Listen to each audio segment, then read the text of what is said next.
샬롬. 논어 첫 번째.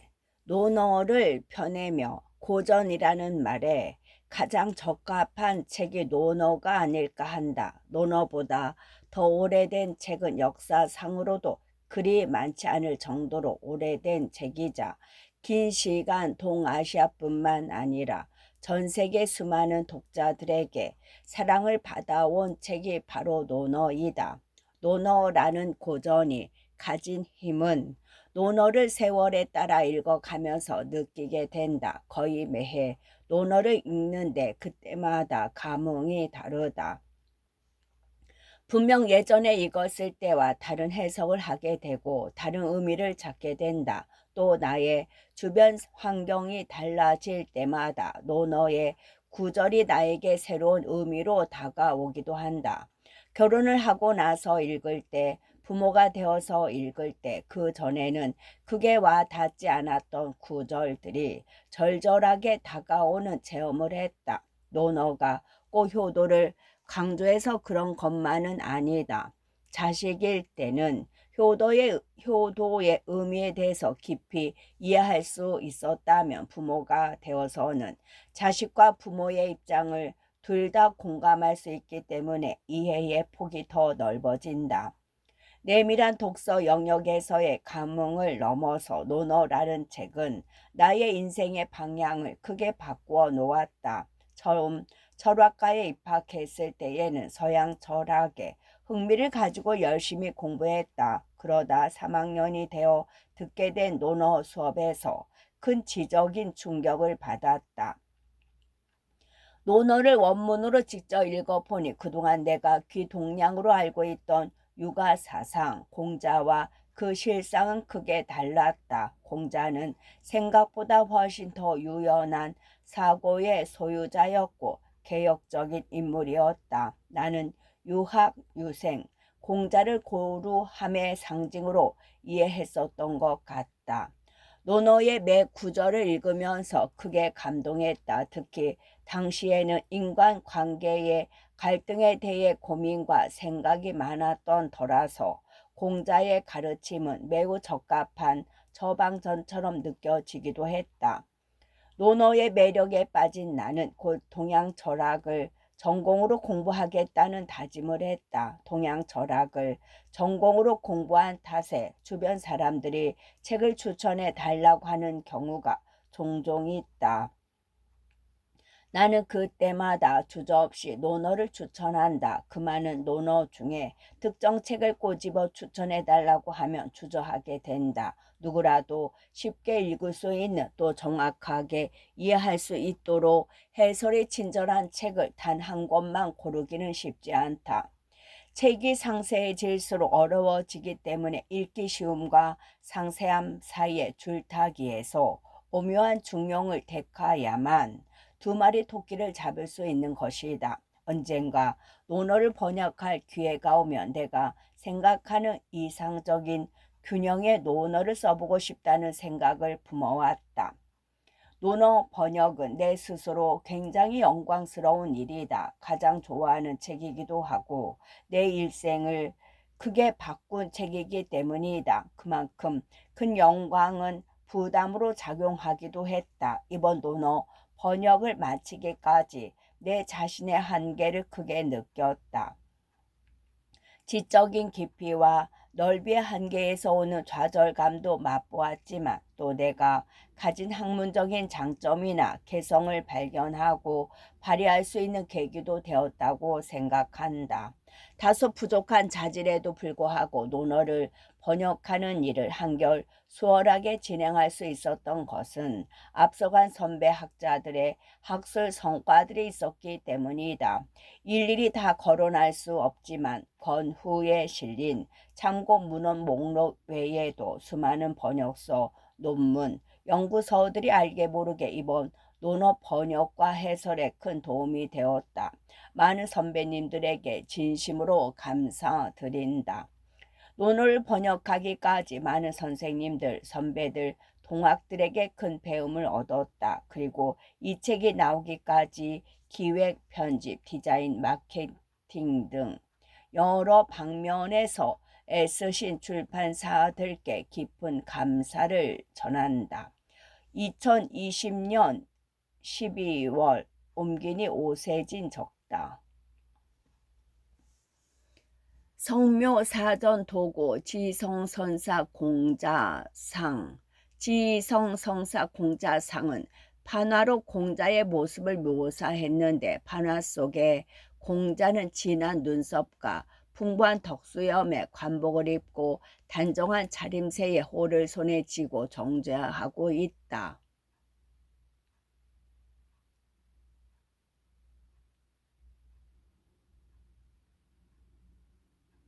노너라는 책, 노너는 약 2500년 전 오늘날 중국의 작은 마을 취푸에서 태어난 공자가 그의 제자들은 물론이고 이정자들과 나눈 대화록이다. 개인의 인격 수양과 정치에 대한 내용이 주를 이루고 있고 공자, 사후의 제자들 혹은 그 제자의 제자들 그룹에 의해 기록되었다. 공자가 죽은 지 약 2500년이 넘었지만 그의 어록인 논어는 아주 오래된 고전들 중 하나이자 중국, 한국, 일본 등 동아시아 국가들의 정치와 문화에 막대한 영향을 미친 책으로 현재까지 많은 대중에게 사랑을 받고 있다. 오늘날 우리가 보는 논어는 모두 총 20편으로 구성되어 있다.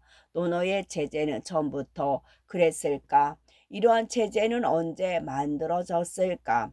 정확한 편찬 시기를 특정하기는 어렵지만 학계에는 공자에게서 직접 배운 제자들이 편찬했다는 설도 있고 제전 제자들이 편찬했다는 설도 있다. 또 논어는 총 20편이 아닌 판본도 있고 판본마다 구성하는 내용, 글자에도 차이가 많았다. 상이한 여러 판본이 있었지만 판본은 결국 하나로 귀결되기 시작했다. 중국 전한 때 크게 유통된 판본으로는 노론, 제론, 고론 3종의 논어가 있었는데 장우가 노론을 위주로 하면서 제론은 참조하여 새로운 판본인 장후론을 만들었고 이후의 논어 판본들은 여기까지 출발했다. 이것이 인기를 끌자 나머지 판본은 사라졌다. 장우가 새로운 판본을 만든 후에는 논어 텍스트를 해석하는 주해서들이 만들어졌다. 한때의 많은 학자가 논어 주석서를 내놓았는데 그중 대표적인 것인 후한 정현의 논어 정시주의이다. 정현은 앞서 언급한 장후론, 노론과 여러 주석가의 주석, 제론, 고론을 참고하여 논어 정시주를 완성했고 오늘날 우리가 보는 논어가 바로 논어 정시주로부터 변모해온 텍스트이다. 정년 이후에는 대표적으로 삼국시대 위나라의 하한이 논어 집회라는 주석서를 냈고 이후로도 주석서가 많았지만 대표적인 것은 남조의 양나라 때 황간의 논어의 소, 북송 때 형병 논어 정의가 있다. 그중 논어 정의는 그 전에 있었던 여러 주석을 포함해 내용이 충실한 데다가 당대의 연세술 발달에 힘입어 세상에서 크게 유행했다. 논어 정의가 널리 보급된 결과 다른 주석서들은 유실되고 말았다. 남송 때는 또 다른 걸출한 논어 주석서가 나오는데 그것은 조선시대의 독점적인 주의를 누렸고 현대까지도 널리 읽히는 성리학자 주희의 논어 집주이다. 논어 집주를 신주라 부르고 그 이전의 주석들을 고주라 하는데 주석의 내용과 성격이 반이하기 때문에 학계에서는 이렇게 구분하고 있다. 고주는 보통 논어의 자구 해석에 치중한 주석이다. 신주는 주의가 송대 유학자들의 사상을 집대성하여 세운 도덕사상 체계인 도학의 시각으로 쓴 논어 주석이다.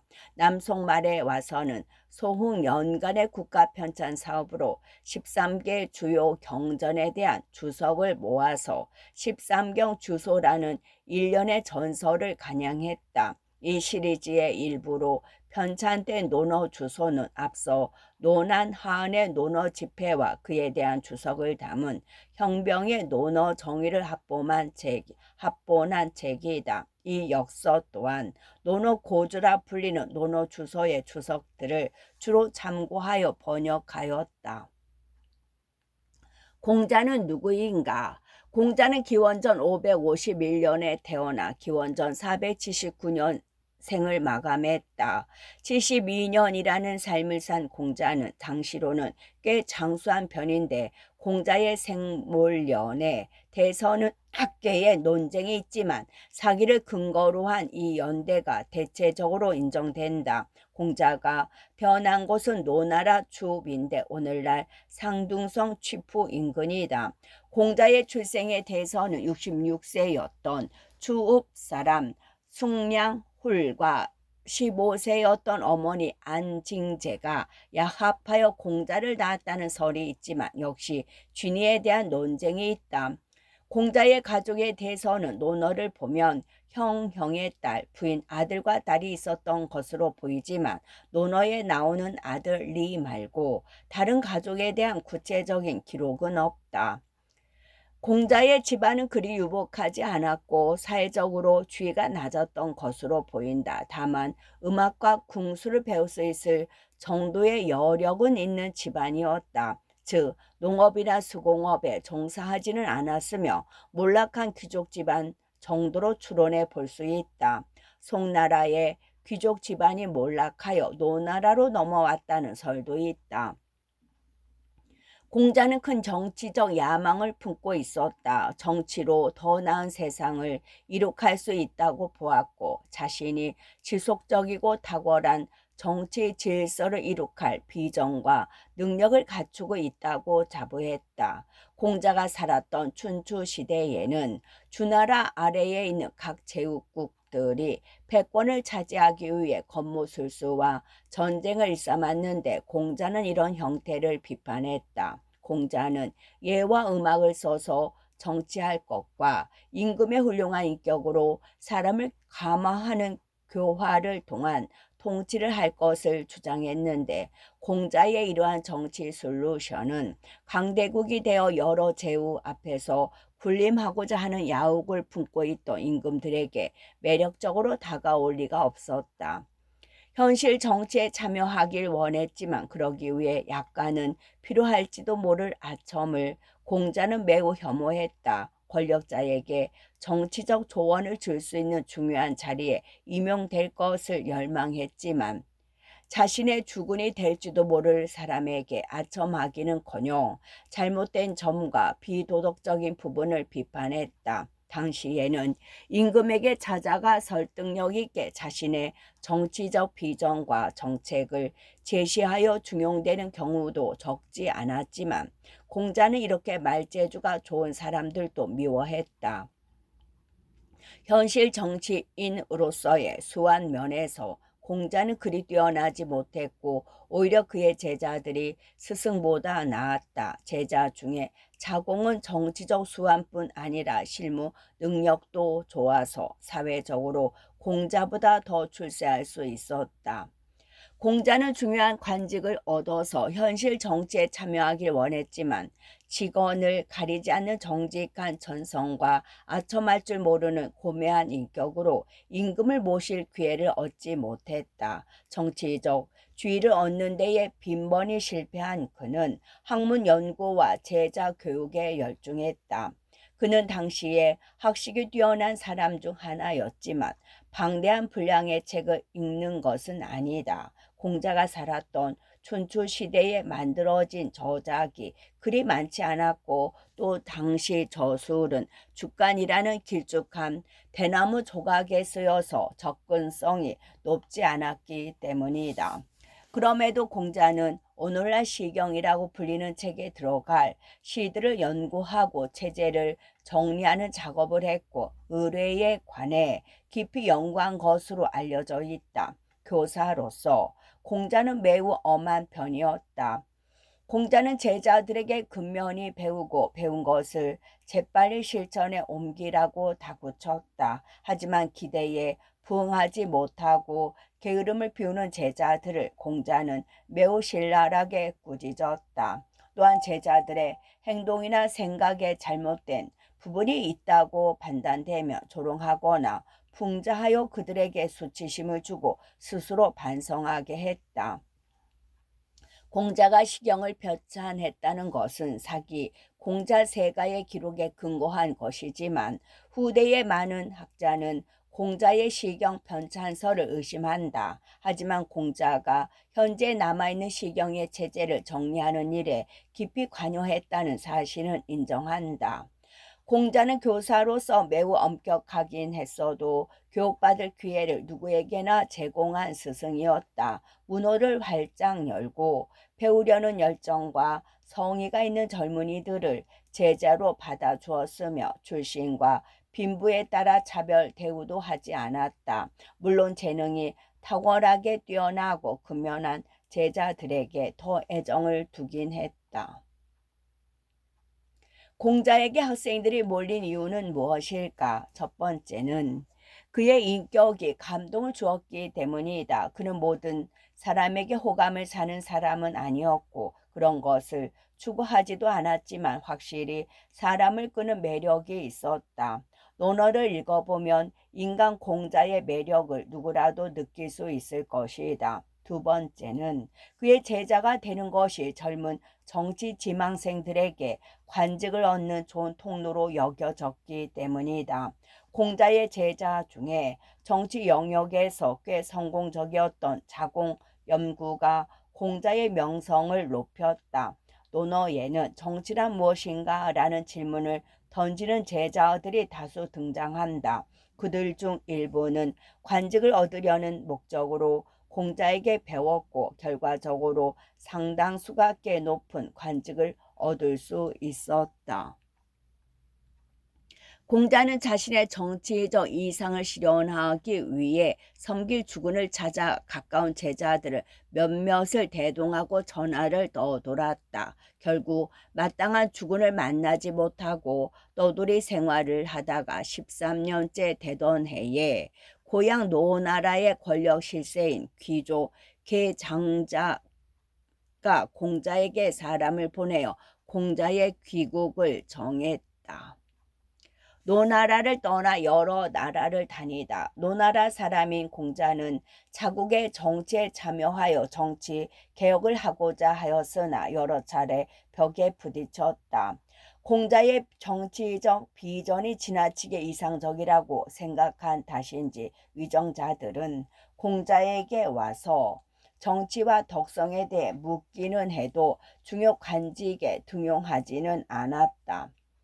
좌절을 겪은 공자는 노나라에서는 자신의 뜻을 알아줄 임금을 만나 정치를 할 수 없다고 생각해 노나라를 떠나 여러 나라를 주유하게 된다. 이때 공자의 나이가 56세였다. 그가 방문한 나라는 위, 진, 최, 조 등이다. 그렇게 공자는 13년 동안 외국을 떠돌았지만 끝내 자신의 정치적 비전을 펼치도록 도와줄 주군을 찾지 못하고 68세에 본국인 노나라로 돌아왔다. 공자는 노나라에서도 여전히 중요한 관직을 얻지 못하자 교육과 학술 연구에 매진했다. 말년에는 안회 좌로와 같은 아끼는 제자들의 죽음과 아들의 죽음을 목도해야 했다. 공자는 기원전 479년에 세상을 떠났지만 어떻게 죽었는지에 관한 믿을 만한 기록은 없다. 공자 사후 제자들이 스승을 위해 3년상을 치렀으며 자공은 3년을 더해 6년간 공자묘 옆에서 상복을 입었다고 한다. 동아시아에서 가장 알려진 성인이자 종교의 대상으로 신격화되기까지 한 공자의 삶을 보면 그다지 화려하지 않았음을 알 수 있다. 올곧은 성품 탓에 정치적 포부를 실현하지 못하자 늙은 몸을 끌고 13년 동안 여러 나라를 돌아다니며 마땅한 임금을 찾았다. 그 여정 중에 여러 번 죽을 고비를 넘기기도 했다. 하지만 공자는 세상을 원망하지도 않았고 그렇다고 꿈을 접지도 않았다. 보통 사람 같으면 세상의 기준에 영합하거나 패배주의에 빠졌을 것이다. 하지만 공자는 세상과 타협하지도 그렇다고 자신의 이상을 굽히지도 않고 끝까지 개혁을 꿈꾸었다. 많은 사람이 그런 공자를 조롱하기도 했다. 그들은 공자가 안 될 줄 알면서도 포기를 모른다고 평가했다. 세속적인 성공을 거두지 못했고 자아 실현도 하지 못했던 공자는 당시만 해도 그저 정치 지망생들을 가르치는 유명한 선생일 뿐이었다. 하지만 그의 사후 그가 남긴 말 속에서 많은 사람이 소중한 가치를 발견했다. 역사적으로 많은 사람이 공자의 언행에 깊은 감명을 받았고 삶의 지혜를 배웠다. 그렇게 2500년이 넘는 동안 공자라는 이름은 그가 태어난 나라인 중국을 넘어 세계로 퍼졌다. 그의 이름과 그가 남긴 어록 논어는 장구한 시간 잊히지 않았고 앞으로도 잊히지 않을 것이다. 논어가 왜 고전 중에 고전으로 꼽히는지, 공자가 어떻게 그렇게 오랜 시간 중국인은 물론 세계인에게 기억될 수 있는지 알아보자. 공자가 살았던 시대, 논어를 읽으면서 독자들이 쉽게 간과하는 것 중 하나가 시대적 배경이다. 비록 논어의 글귀가 공자가 살았던 기원전 6세기 춘추 시대의 역사적 지식이 없더라도 충분히 많은 독자에게 큰 교훈과 감동을 주지만 그 사실이 시대적 배경에 대한 이해를 무시해도 좋다는 것은 아니다. 오히려 논어에 나오는 대화의 내용과 공자의 일생을 이해하기 위해서는 그가 살았던 시대를 잘 이해하는 것이 필수적이다. 공자가 살았던 시대를 크게 두 가지 관점으로 알아볼 것이다. 첫째는 그가 살았던 주나라의 전통과 문화에 대한 것이고, 둘째는 주나라의 여러 제후국 중 하나였던 노나라의 정치적 상황에 대한 것이다. 거시적으로 주나라가 어떻게 형성되어서 어떤 역사를 겪었는지를 알아보고, 더 세부적으로 주나라의 약속 제후국인 공자의 고향 노나라에서 일어난 정치 주체들의 권력 다툼을 알아보면 공자의 언행과 논어에 등장하는 일화를 더 깊이 있게 이해할 수 있을 것이다. 공자가 살았던 시대는 약 2500년 전인 청동기 시대로 종이도 나오기 전이었다. 공자의 시대에는 고대 왕조인 주나라라는 정치체가 있었지만 넓은 영토를 다스릴 만한 정치 시스템이 미비한 데다가 전 왕조였던 상나라를 정복하는 데 조력했던 부족장들에게 영토를 나누어 줄 수밖에 없었기에 주나라는 하나의 구시점이긴 해도 실제적인 권력을 가지지 못했다. 주나라의 왕 또한 정치적인 존재로 전락하고 실제적인 권력은 제후국들이 가지고 있었으며, 제후국들은 독자적으로 세력을 키우거나 상호 유동적인 연합을 통해 세력을 키워나갔다. 주나라 이전에는 상왕조가 있었다. 그리고 그 이전에는 하왕조가 있었다. 논어에서 공자는 3대를 자주 언급하는데 공자의 시대와 그 앞에 있었던 두 왕조를 포함한 하상주를 일컬어 3대라 한다. 먼저 공자가 살았던 주나라 이전의 왕조와 그 통치자들에 대해 알아보자. 공자가 성인이라고 칭송했던 요 임금과 순임금은 하왕조 이전의 임금으로, 비록 공자는 그들의 정치적 치적과 높은 인격을 칭찬했지만 역사적으로 이 두 임금에 대해서는 알려진 바가 많지 않다. 요 임금과 순임금이 너무 알려진 바가 없기 때문에 오히려 성인으로 둔갑되었다고 보는 학자도 있다.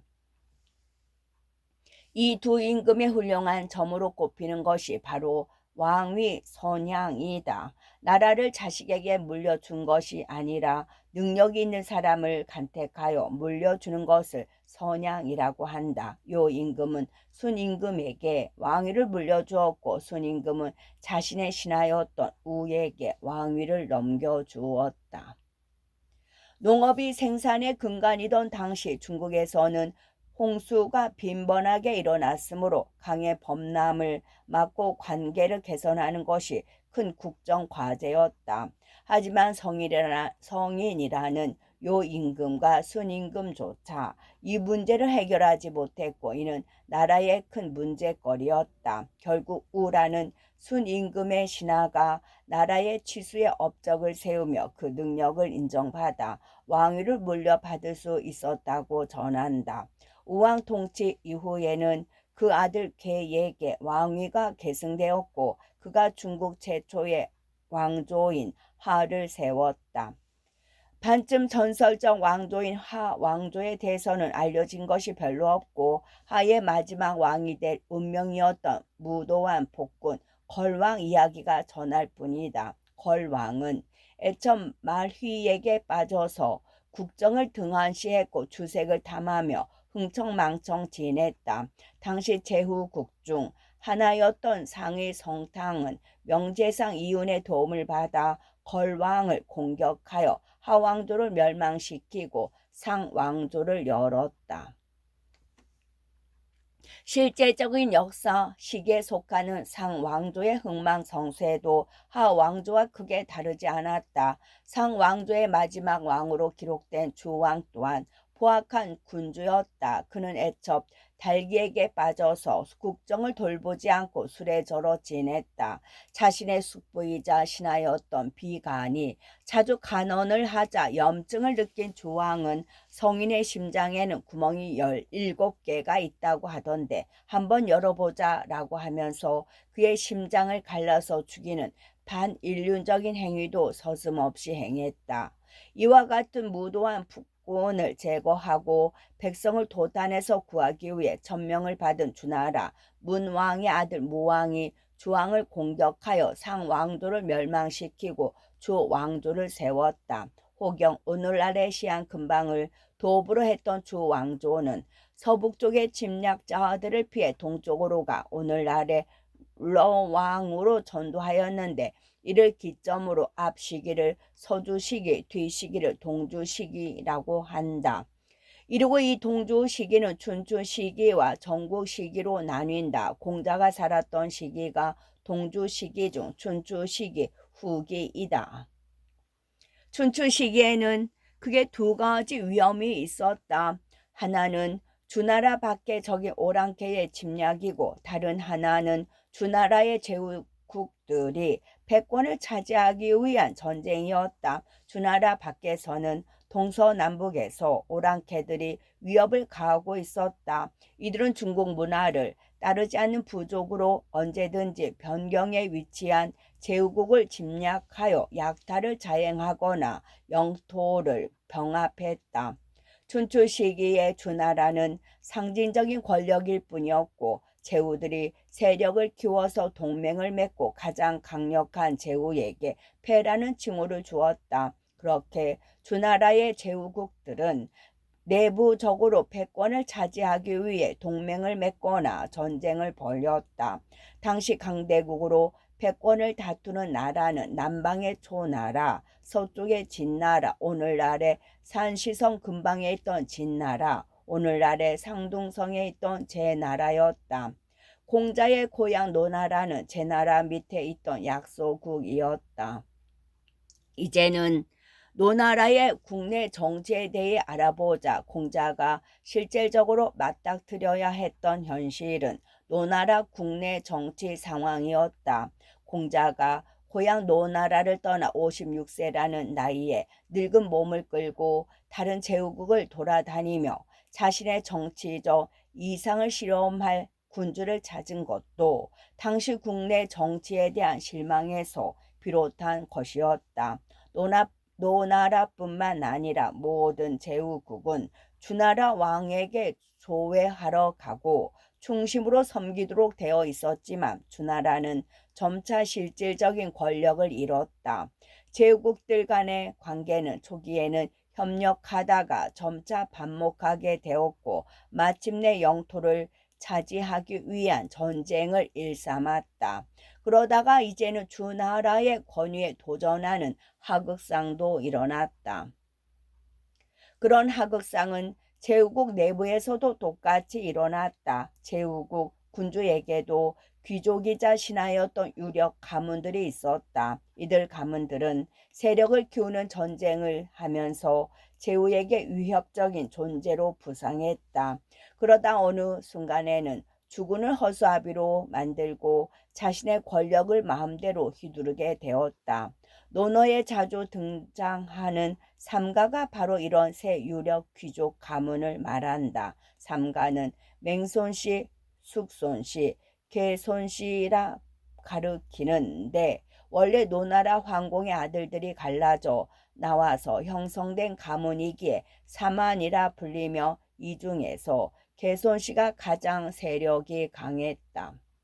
개손씨는 줄여서 개씨라고도 하는데 논어에 나오는 편명이 개씨이며 공자 당시의 노나라의 실질적 최고 권력자였던 개강자와 공자의 대화가 논어에 많이 실려 있다.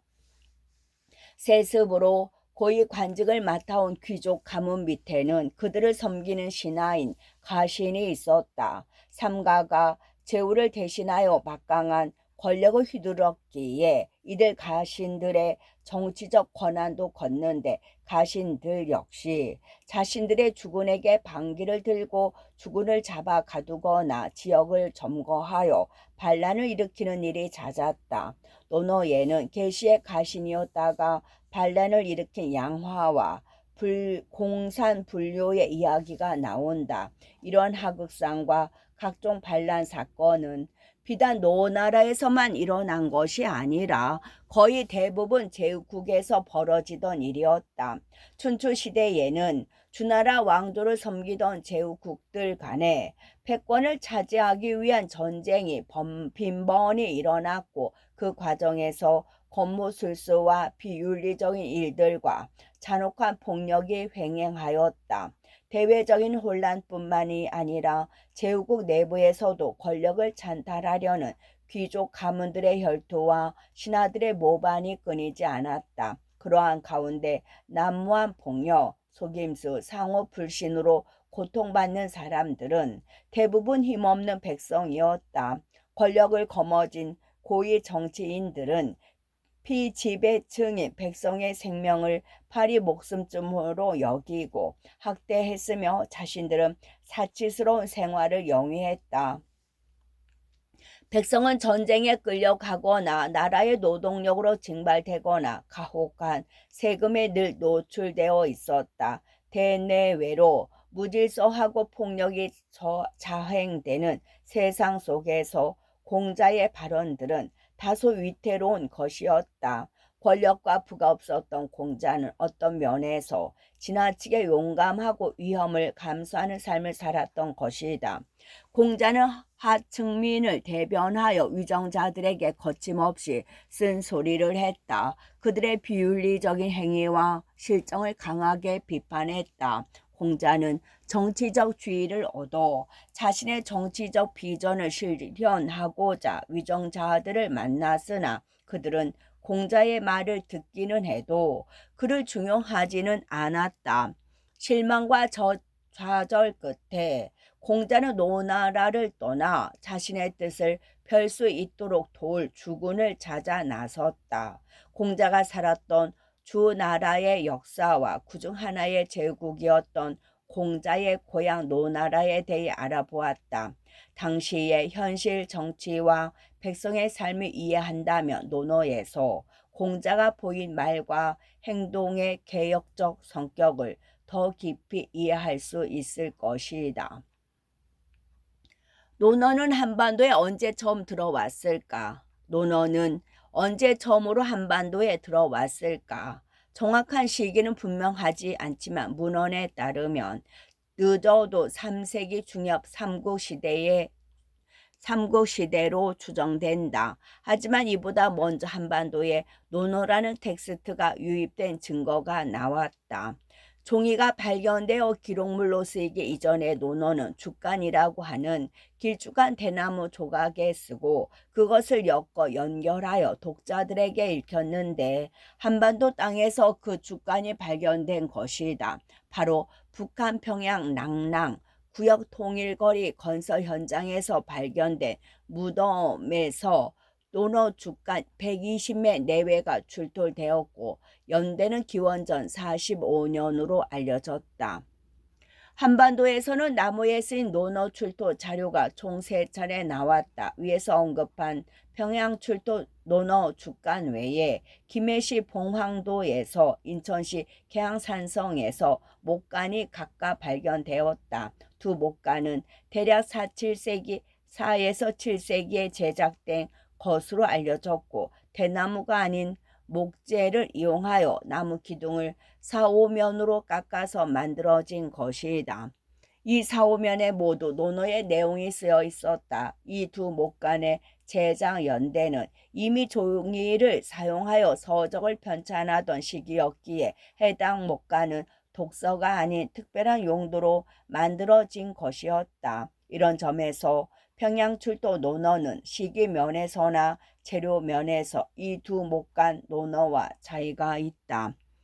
평양 출토 논어는 한나라 무제의 변경 개척의 일환으로 조선 지역에 세워진 한사군 중 하나인 랑랑군에서 행정 업무를 담당하던 관원으로 여겨지는 묘주가 살아있을 때 읽었던 논어를 그가 죽으면서 무덤에 부작물로 매장한 것으로 추정되고 있다.